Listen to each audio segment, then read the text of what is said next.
2010년 8월 5일로 갑니다. 어떤 얘기 해주시겠습니까? 2010년 8월 5일은 칠레 광산 붕괴로 광부 33명이 매몰된 사건이 일어난 날입니다. 이 사고로 광부들이 지하 700m 아래 갱도에 갇혔고요. 전문가들이 예측한 생존 가능성은 고작 2%였지만 무려 69일 만에 전원이 구출되면서 기적의 드라마를 썼습니다.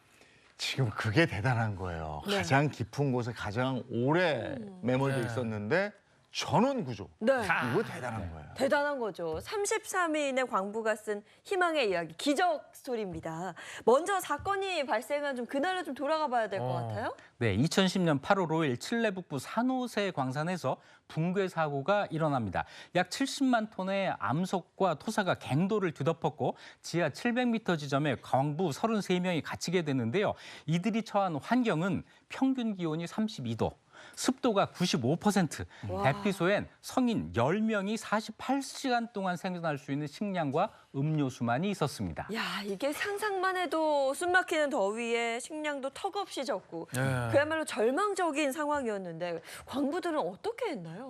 처음엔 모두 당황해서 어쩔 줄 모르고 개별적으로 굴 파기를 시도하고 심지어 싸우기까지 했다고 합니다. 이때 33명 광부들 속에서 리더가 등장합니다. 바로 작업반장 루이스 우르수아라는 사람이었는데요. 그는 광부들을 다독였고 모두가 같이 살 수 있는 길을 찾자고 설득을 했고 진정성 있는 그 목소리에 모두가 그 말을 받아들이게 됩니다. 한 사람당 하루에 통조림 참치 한 스푼, 우유 반 컵, 크래커 한 개, 하루에요. 이렇게 분배를 했고 비록 빈약한 식사지만 33명 모두가 음식을 배급받을 때까지 기다렸다가 동시에 허기를 달랬습니다. 또 우르수아는 간호사, 기록자, 정신적 지주, 오락반장 등 각자에게 업무를 부여하되 어느 한 사람에게 쏠리지 않도록 했다고 합니다. 네, 현명한 리더 한 명이 광부들의 멘탈을 잡아주면서 살 수 있다라는 희망을 놓지 않게 잘 이끌어간 것 같은데 아무리 그렇게 리더가 이끌어간다 그러더라도 그 안에서 점점 이게 희망을 계속 잡고 있는 게 쉽지는 않을 것 같거든요. 그러면 우선 식수가 부족하잖아요. 그래서 광부들은 디젤 냄새가 진동하는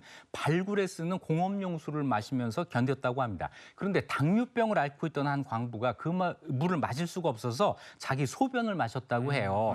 광부들의 몸에 곰팡이가 피어나기도 했고 붕괴 9일째 되는 날에는 24시간마다 하던 식사를 36시간에 한 번으로 바꿉니다. 얼마 남지 않은 에너지를 아끼려고 하루 종일 누워서 잠만 자기도 했다고 합니다. 네, 얼른 구조 작업을 했어야 됐을 텐데 당시 바깥 상황은 어땠습니까? 당시 칠레 피네라 대통령은 광부들의 생존을 확인하기 위해서 어마어마한 채굴 기계를 동원했어요.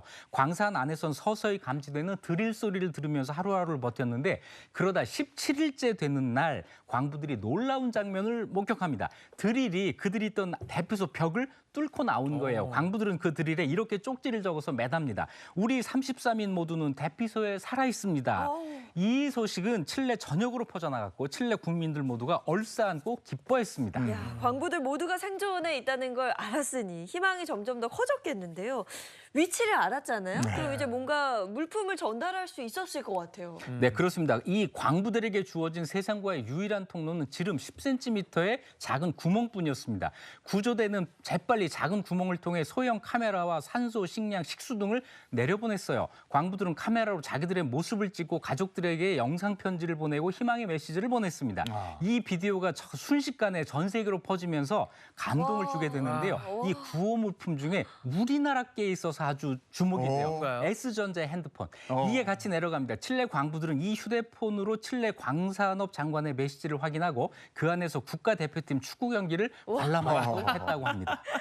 야, 살아있는 광부를 보고 전 세계가 기뻐합니다. 그죠? 너무 좋은 일인데 이제 살아있는 건 좋고 구출을 해야 되잖아요. 어떻게 광산에서 이렇게 구출을 해냈을까요? 네, 광부들이 있는 데까지 700m 길이의 굴을 파야 되고 또 그들을 대피소에서 꺼낼 방법을 마련해야 됐어요.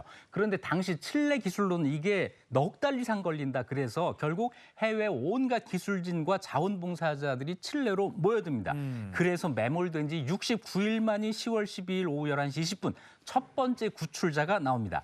구조 캡슐을 타고 올라온 군은 건강한 모습으로 가족들과 뜨거운 포옹을 했고요. 1시간당 1명씩 구출되는 인내심이 요구되는 작업 속에서 광부들이 1명씩 구조 캡슐을 타고 지상을 밟았습니다. 마침내 하루가 지난 10월 13일 오후 9시 55분 작업반장 루이스 우르수아를 마지막으로 구조 작업이 무사히 완전하게 마무리가 됐습니다. 야, 저 어려운 환경에서 견뎌줬고 어머나. 그래서 무사히 탈출을 했고 생존 귀환을 했어요. 전 세계인에게 감동을 준 사건이었죠. 네, 그렇습니다. 칠레 국민들은 밤새면서 이들을 기다렸고 전 세계에서 어마어마한 축하가 쇄도했습니다. 작업반장 루이스 우르수아는 국민적 영웅이 됐고 생존한 칠레 광부들의 이야기는 영화로 만들어지면서 꺾이지 않는 인간의 생명력을 보여주기도 했습니다. 절망적인 순간에도 한 줄기 희망을 잃지 않고 결국 세상 밖으로 나온 33명의 광부들은 전 세계인들에게 깊은 감동과 용기를 줬습니다. 네. 아유, 야, 이거 오늘도 유익한 역사 이야기 들려주신 일주 교수님 고맙습니다. 고맙습니다.